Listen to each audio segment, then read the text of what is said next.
South Korea's AI Basic Act takes effect today. That is January 22nd. With more on this act and the country's race for sovereign AI on Press Perspective today.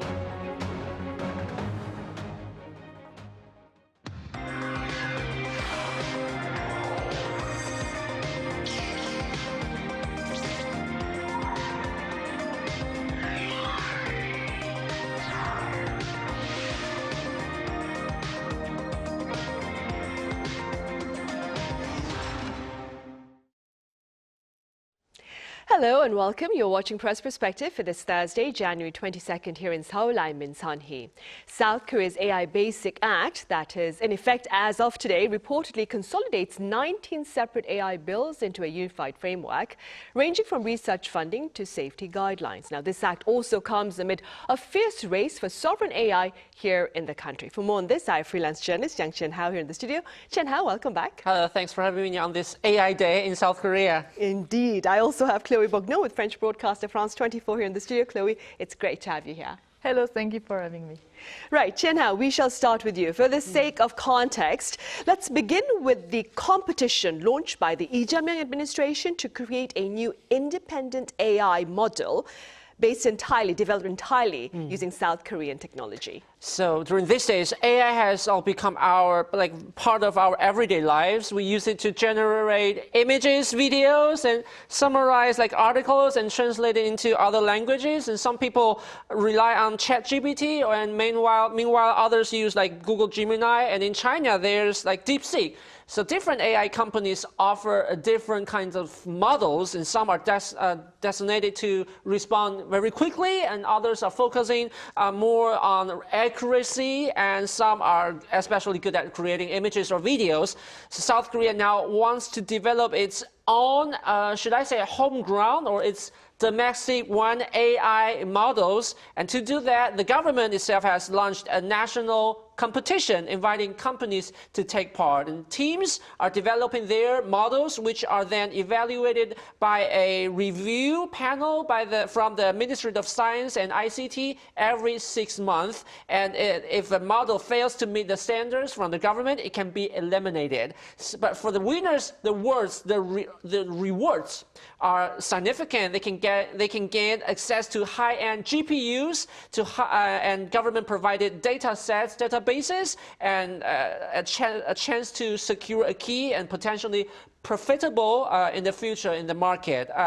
So in the last round of the competition, the AI teams from Never and NC Soft, which these both are very famous company in South Korea, they have been all knocked out.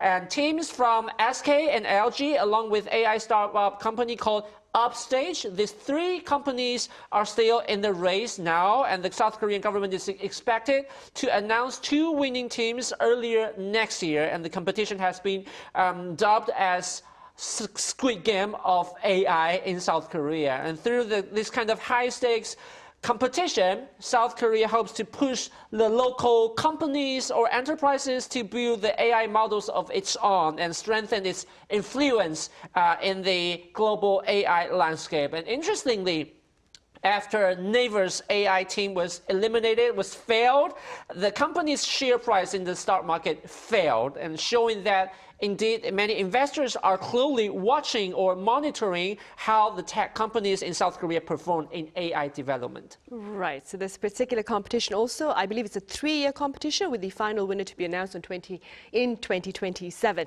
Now, Chloe, as Chien-Hao mentioned, 2 competing companies were eliminated just last week. To tell us more about this, why were they eliminated? Yeah, so as Chien-Hao said, 2 companies were Naver Corporation, that's well known for operating here a web search engine, and the other one, NC Soft Corporation, is mostly known for developing video games that are multiplayer on the internet games. So why did they got eliminated? They both got eliminated for different reasons.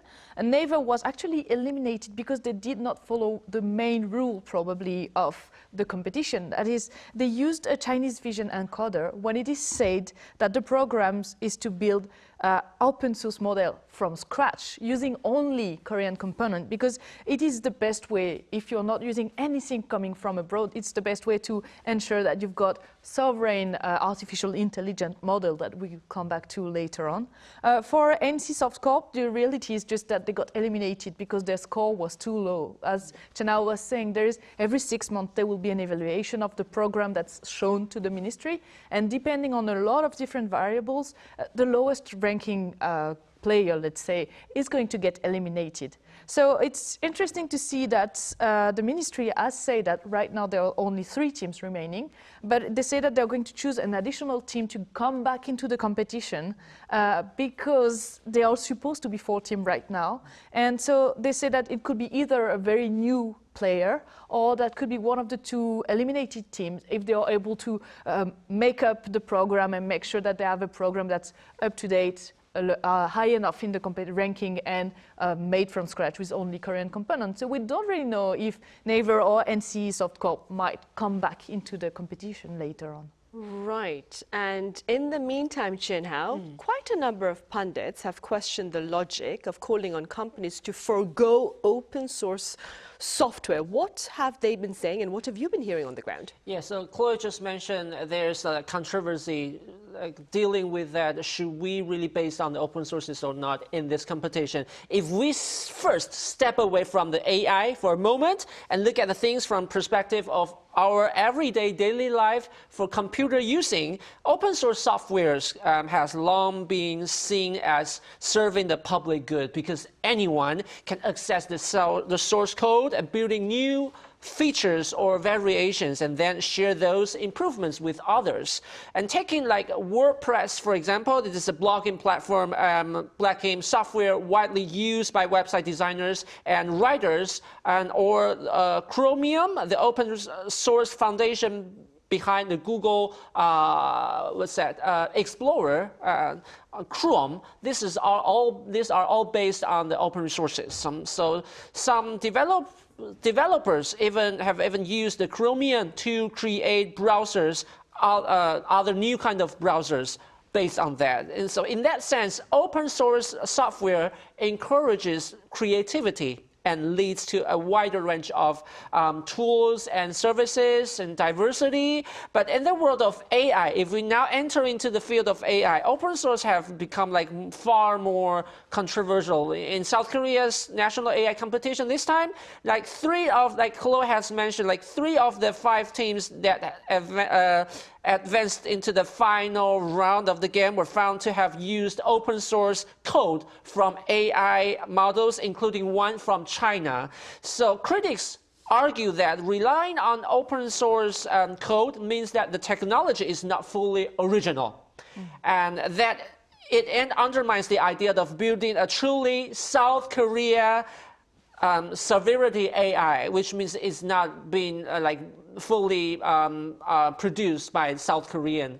And there are also concerns that using models linked to like Chinese codes or system could pose security risks. So since this the prize which the South Korea awarded in the competition are funded by taxpayers, money, the taxpayers' money, many people argue that it is kind of inappropriate for teams to rely heavily on open source code when developing their AI models. However, in reality, the competition rules never really explicitly banned the use of open source models, indeed. And there is even a professor in the electronic engineering pointed out that in AI development, expecting every single line of code to be written entirely in-house is simply unrealistic and very difficult, and it takes time. At the heart of this debate may be a deeper issue that we are still lack of experience when it comes to an AI and the future it will shape. And that uncertainty has led to many unresolved questions, ones that even South Korean government might not even have fully anticipated when it launched the competition. So the key question remains that should South Korea aim to build AI model that is 100% fully homegrown development, developed entirely from scratch, or should it use the existing open source code as a foundation, adding its own ideas and training models, methods to create an AI model that is truly Korean? It is a bit like tailoring the suits, you know, because if you talk about the custom-made suits, there are made-to-measure, MTM, and bespoke. Yeah, both are customized, custom-made suits. Made-to-measure are just and like existing, how can I say, templates, models to fit the customer's body, fast and very efficient. But if you talk about bespoke, it is fully handmade. It's designed entirely from scratch to fit the individual perfectly. The result is perfect, ideal, but it takes much longer time. Right, I like the comparison. And keeping in mind this particular debate then, Chloe, what do you believe are the factors perhaps driving this desire for sovereign AI?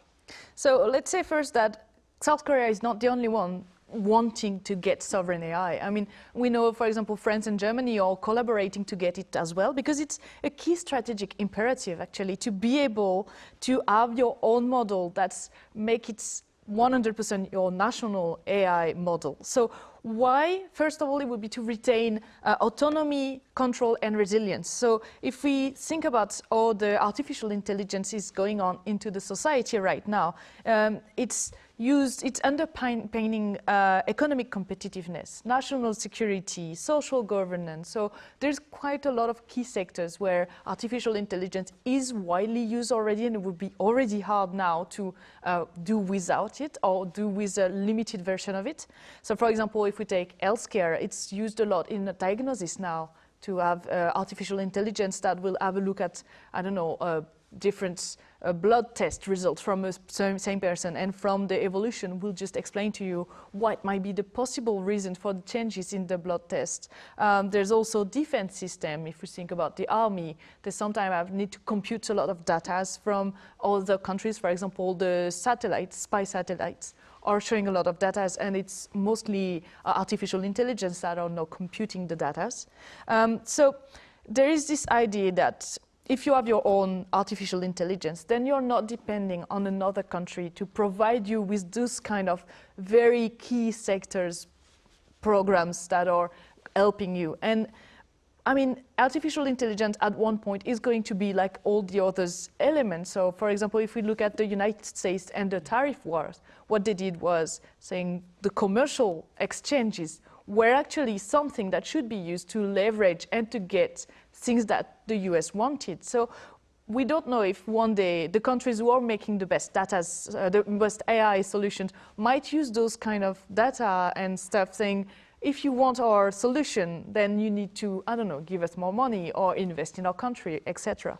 There's also the question of resilience, because again, there's the question of if someone is providing it for you, how can you do securely and being sure that the relationship is balanced? Then there's the legal question, obviously, and that's something we're going to talk about, because today we see that South Korea is developing their own legal basic AI act. But the thing is, if you're depending on another country, and let's say that country gets a very tough regulation on AI, then your solution being developed in another country will work less, because they are not able to do whatever they need to do to make a good AI solution. And just a small last thing that Chien-Hao touched upon is customization. It is well known that every AI system is developed by a certain country, and it will be developed mostly in one language with one culture in mind. So that's something that we know about, and it's always harder to train those AI systems that they will take in account your country as well and the specificities of the country. So for example, right now, if I go to one of the main AI generative video and I ask them, show me a castle, they will probably show me a European castle. not a Korean one, for example. And that's the kind of things that it's probably more of a detail, but it's still something important for the sovereign AI. Right, for sure, for sure. Chien-Hao, beyond the phrase sovereign AI, the phrase physical AI has been making quite a bit of headlines, especially following the Consumer Electronics Show this year in Las Vegas. That being said, let's start off with the definition for the phrase physical AI and what are South Korean companies, including of course Hyundai Motor, doing to make waves? So for the past several years, we mainly use AI to generate some new pictures or like organize existing information, doing kind of like that kind of things. But now a new concept is what you mentioned, like physical AI is emerging these several months. Unlike a traditional AI, the physical AI doesn't just create content itself. It can sense the real world and reason about what it sees and take action through machines or robots, much like a fully human system. And with this kind of technology, AI can be treated almost like another human laborer or worker taking on tasks that human finds very difficult or very exhausting or time-consuming. So we use that to help us solve everyday problems. And at this year's CIS, many AI systems were already been displayed that can move there on and do houseworks,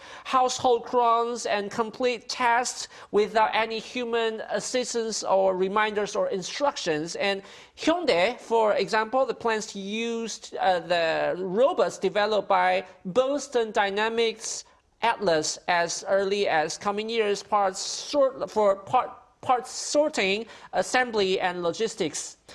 To carry, for example, to carry those elements and then to put that into a car, an automobile completely.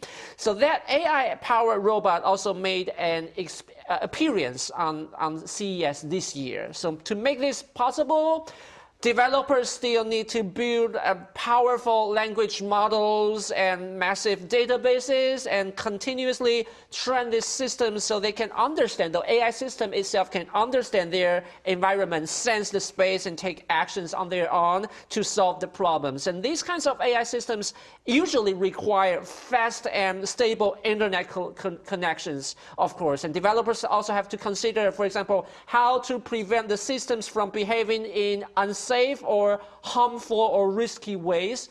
And none of this is easy, and the challenges are significant, but humans are already moving down on this path, and progress is continuing step by step. Right, and perhaps because of that, Chloe, over in Davos at the World Economic Forum, business leaders have highlighted the importance of a human-centered AI future. Could you tell us a bit more about these discussions and their significance?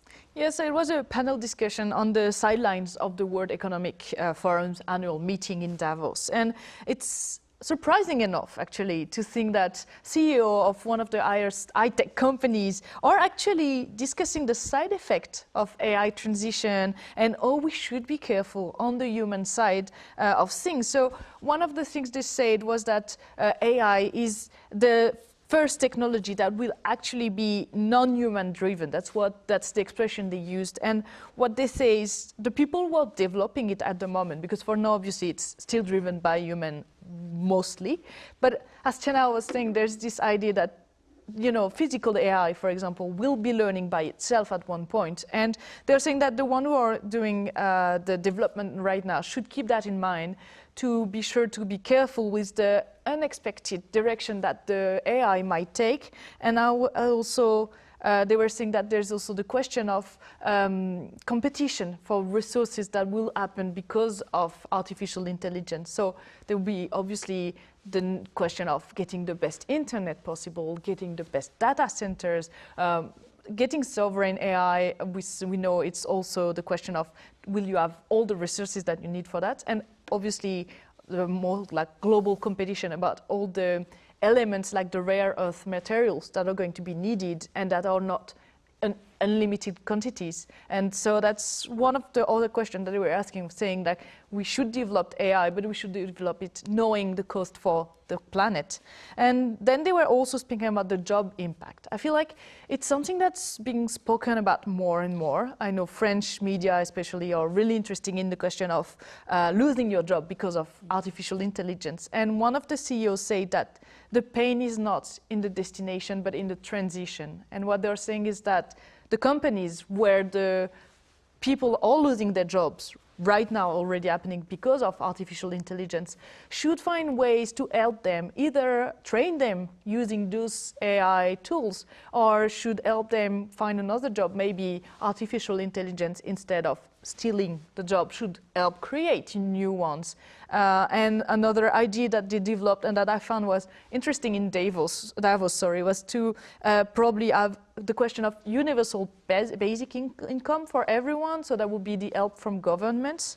And I mean, it's interesting and unexpected in this kind of place. But I feel like it's interesting to see that already now, some of the people who are pushing and driving the AI extension are actually thinking about the fact that there might be side effects for the human that should be taken into account. Because the earlier we notice that, the better it is probably to be able to kind of smooth the transition. Right, prevention is always better than cure. And along with these AI advances, Chien-Hao, the challenge, of course, is how to enforce safety guardrails without slowing down innovation, of course. That being said, as I mentioned at the start of the clip, South Korea's AI Basic Act goes into effect today. Could you tell us a bit about this particular act? Yeah, so it is the first comprehensive AI framework around the world officially coming into effect today. In South Korea, the government has provided a 1-year grace period to allow companies and institutions time to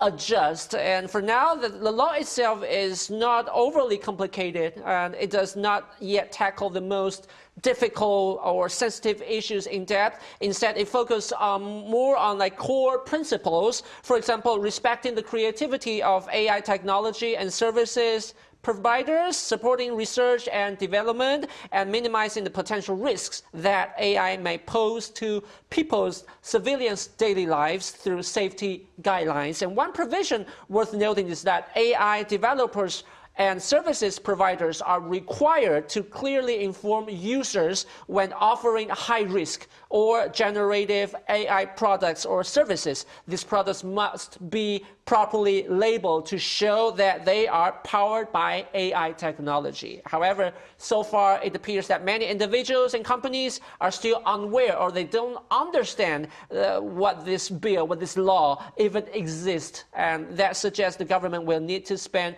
more and more time and effort explaining the new rules to the public. Right. And Chloe, finally, I think we have about a minute and a half left. What can you tell us about the efforts over in Europe to ensure safe AI?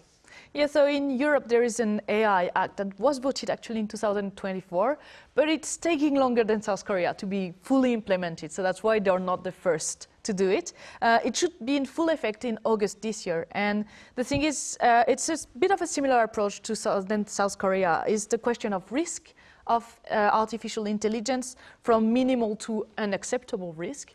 And the idea is, the goal actually is to implement a trustworthy artificial intelligence infrastructure in Europe.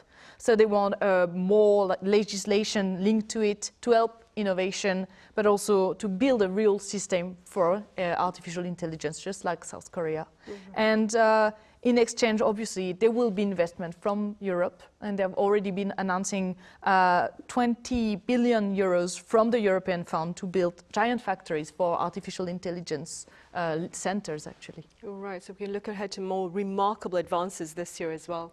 All right, Chloe, thank you so much for your time and your thoughts. Thank you. Chien-Hao, thank you very much for your insights. Thank you. Right, on that note, we end this edition of Press Perspective. We return same time tomorrow for more panel discussion, this time on domestic politics and soft power. Join us then. Thank you for now.